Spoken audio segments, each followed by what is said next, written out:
છે core type અને shell ટાઈપનો difference. અહીંયા હું લખી દઉં છું કોર ટાઈપ, અહીંયા આપણે લખીએ છીએ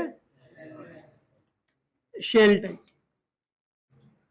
સૌથી પહેલા તો આ નામ શેના ઉપરથી પડ્યા? તો કે ટ્રાન્સફોર્મરનો જે વસ્તુ અંદર હોય એના ઉપરથી એમના નામ પડ્યા છે.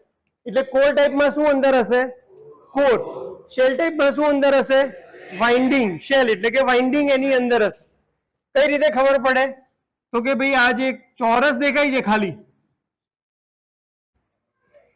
આ તમારું કોર ટાઈપ ટ્રાન્સફોર્મર છે.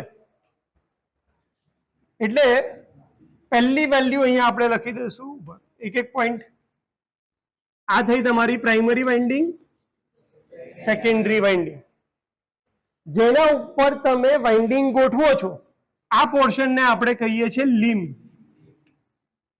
અહીંયા બી આને કહેવાય લીમ્બ.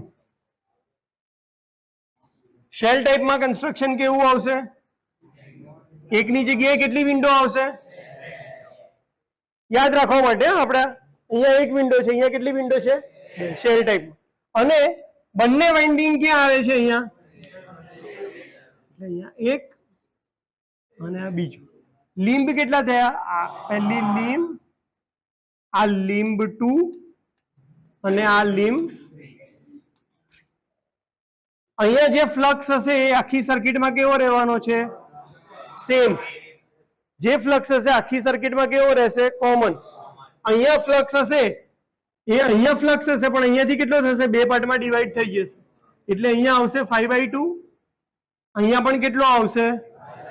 5/2.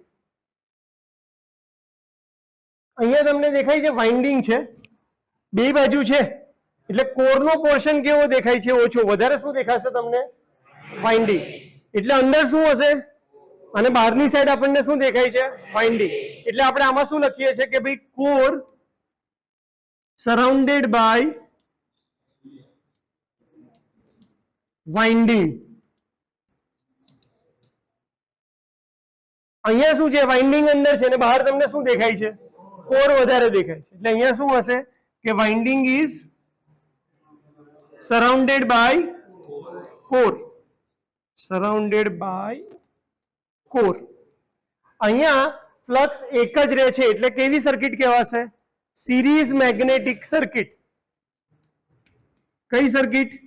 Series magnetic circuit. અહીંયા કેવી હશે? શન્ટ એટલે કે parallel. Parallel magnetic circuit. Number of limb આમાં કેટલા છે?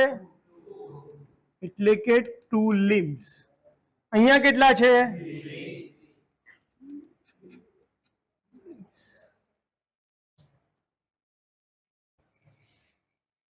એપ્લિકેશન. આ ટાઈપની જે આ એક યાદ રાખજો, ઉલટું છે. હાઈ વોલ્ટેજ અહીંયા આવશે લો વોલ્ટેજ. જો તમે નાના ટ્રાન્સફોર્મર જોશો,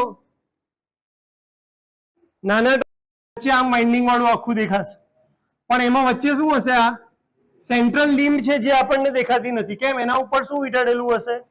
વાઇન્ડિંગ. એટલે આપણને આવું જ દેખાય છે. તો શેલ ટાઈપના ટ્રાન્સફોર્મર એના માટે છે? લો વોલ્ટેજ માટે. કોઈને યાદ ના રહેતું હોય તો એલ ઉપરથી શું આવશે? લો વોલ્ટેજ આવશે. શેલનો એલ ઉપરથી લો વોલ્ટેજ, અને અહીંયા કોરમાં કયો વોલ્ટેજ આવશે? High voltage. હાઈ પાવર માટે યુઝ થાય, હાઈ પાવર. અને આ લો વોલ્ટેજ, લો પાવર.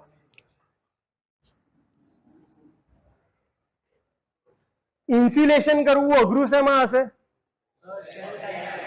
કારણ કે આની અંદર એક જ લીમ્બ ઉપર તમારે કેટલી વાઇન્ડિંગ લેવાની છે? 2. અહીંયા ઇન્ડિવિજ્યુઅલ કરવાનું છે, તો આમાં ઇન્સ્યુલેશન. અને આમાં કેવું થશે? Insulation difficult. મેન્ટેનન્સ કોનું ઈઝી હશે? કોર ટાઈપનું મેન્ટેનન્સ. એટલે કે મેન્ટેનન્સ અહીંયા કેવું થશે? ઇઝી. અહીંયા મેન્ટેનન્સ કેવું થશે?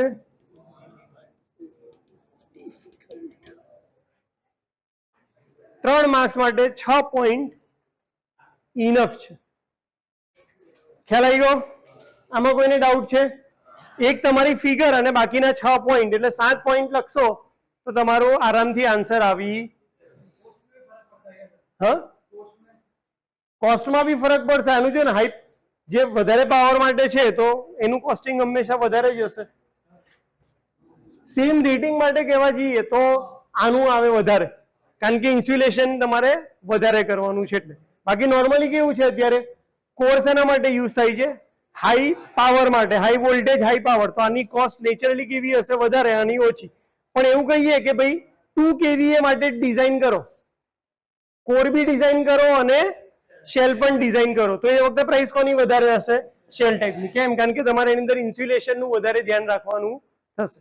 તો સેમ કેવીએ માટે આની પ્રાઇસ વધારે છે, પણ ઇન જનરલ જે રીતે અત્યારે કન્સ્ટ્રક્શન ને એપ્લિકેશન ચાલે છે એ પ્રમાણે કોની પ્રાઇસ વધારે છે?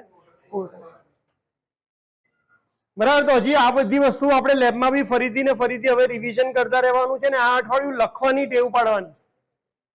કારણ કે તમને આવડી ગયું છે, તમે કદાચ સમજાવી બી દેશો પણ પેપરમાં લખી નહીં શકો તો એનો કોઈ મિનિંગ રહેતો